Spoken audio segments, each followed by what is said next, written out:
Berserk Boy is a fast-paced action platformer and the debut title for the aptly named Berserk Boy games.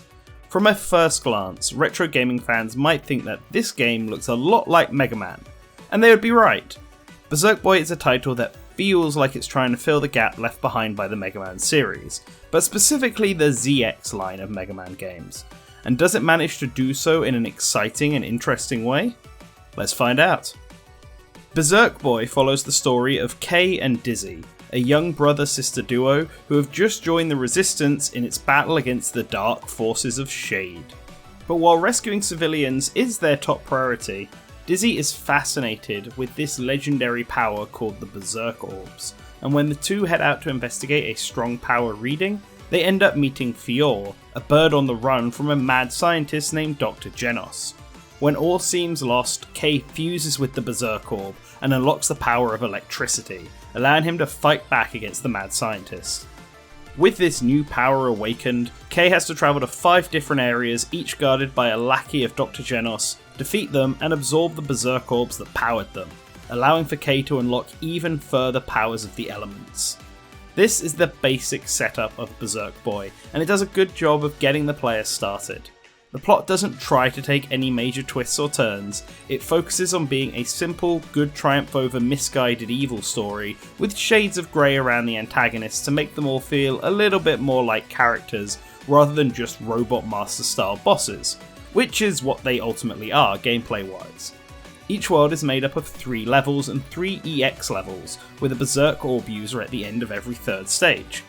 Dr. Genos' lackeys each come with their own element and specific weakness to certain weapons, although you won't have access to these weaknesses in your first run through. Unlike classic Mega Man games, the player has a specific order that the levels have to be done in, but every stage can be revisited, and in fact it is mandatory to do so, because while Berserk Boy is primarily an action platformer, it is also a little bit of a Metroidvania. There's no big open map, but until the final world, it is basically impossible to clear any level on your first run through. Every stage has 5 medals hidden throughout, and a set number of Resistance members who need saving. Many of these the player will find by simply progressing normally through the game, occasionally going off the beaten path, but several require coming back with a future upgrade in order to get past a specific obstacle. There are 75 medals in this game, and at least 50 are required for story progression, so the player will have to return to a previous level at some point. Thankfully, the player doesn't have to complete a level again to keep the medals they earn. As long as they can get back to a checkpoint without dying, any medals and money picked up will automatically be warped back to the base. Although, players might want to continue through a level anyway, as the game will rank them at the end of each stage all the way up to S. Getting an S rank requires a good time and a high score, which is usually gotten through increased combos and not dying, as the punishment for death is a hit to your overall score. Levels in this game aren't too long, many of them will take less than 10 minutes and can be as fast as 3 if the player is just running through it and not exploring for collectibles. This is good as it does make revisiting some levels less of a chore, especially when trying to rescue all the Resistance members, as some of their locations are very tricky to find.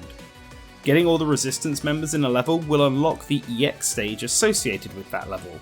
These stages are much shorter, timed challenges that focus on testing the player's skill with a specific ability or stage gimmick. They are fun, short levels that really emphasise speed and precision. But these stages also highlight one of the issues I have with this title. There are no checkpoints on these EX stages, so any death takes you back to the start of the level, but your timer doesn't reset, it keeps going. I see this as the punishment for messing up and losing a life, but there's nothing to stop me from going back to the base and then selecting the level again, resetting the timer. Except, this is super tedious to do and annoying, but I feel like I have to do it, otherwise I'm just wasting my time playing the level, as I won't have any shot at the S rank. I think the game would benefit from a retry option in the pause menu. It would be better placed than the return to title screen option that's already there. I can hear some of you already saying that this would nullify the punishment of death, but the player already gets marked down score-wise when they die, so not resetting the timer is just a second punishment, and guarantees that the player can't recover, which is demotivating to say the least. Another problem I have with Berserk Boy comes down to some of the powers K gets, so let's talk about them right now. K gets 5 Berserk Boy abilities throughout the game, each associated with a specific element: lightning, fire, ice, wind, and earth. I understand that not every power can be made equally, but fire is completely useless, and as the game goes on, its purpose gets incredibly trivialized. Fire is the second ability you unlock, and it's very close quarters focused.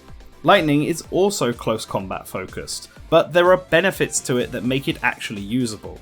Fire's close combat is just too risky for the reward you get, and while spinning like a Beyblade looks fun, it's objectively the worst way to get around. The only part of fire that remains usable by the end of the game is the digging ability, both the automatic and manual variants, but these are so context specific that I only ever used fire in those instances and never again. Much of fire is trivialized by the second worst ability in the game, wind. Its combat prowess is awful. Its default attack and berserk attack are the worst in the game, and while it does have a reflect, I often wouldn't bother using it outside of very specific circumstances. What puts it over fire, however, is the ability to fly, and this completely trivializes so many platforming sections. Any platform where I'm meant to use fire to spin like a Beyblade and move a platform can be easily ignored through the power of flight, and same for many wall climbing sections. The only reason it doesn't completely ruin the challenge of the other abilities is because the game often sets up barriers that those abilities have to attack to get past, requiring the player to transform into those elements. Ice and lightning are both up next, and these two are very similar to each other. Ice gives the player their first ranged attack with the kunai, and it also has the ability to cling onto ceilings. What makes Ice fun though is the dash attack, and that's the same for lightning. These dashes allow the player to move at really high speeds through a level, and I found that this is where Berserk Boy was at its most enjoyable. The platforming sections that require moving at top speed and reacting on the fly to obstacles were the best part of the game, and I can see Berserk Boy being a really fun game to speedrun because of it.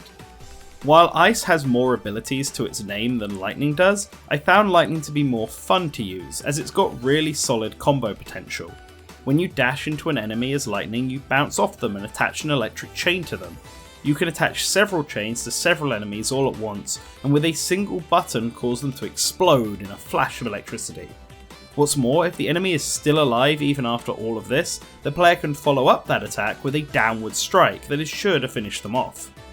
Lightning has so much versatility to it, and this is represented in the upgrades the player can get over the course of the game. Many of these aren't particularly useful in my opinion, except for obvious ones like more health and extra dashes, but a lot can be unlocked for Lightning, making it the most enjoyable to play. The only reason it isn't number 1 on my list is because Earth is objectively the best power-up. Earth, or as I like to call it, Gun, is the last power-up players get, and once upgraded it demolishes basically every obstacle in the player's path. The unique ability to cause intangible platforms and enemies to become tangible allows for some interesting platforming puzzles and challenges, and then the power to double jump allows for some great movement options. It's not as fast paced as Lightning, but I can't deny how much it clears the rest in usability.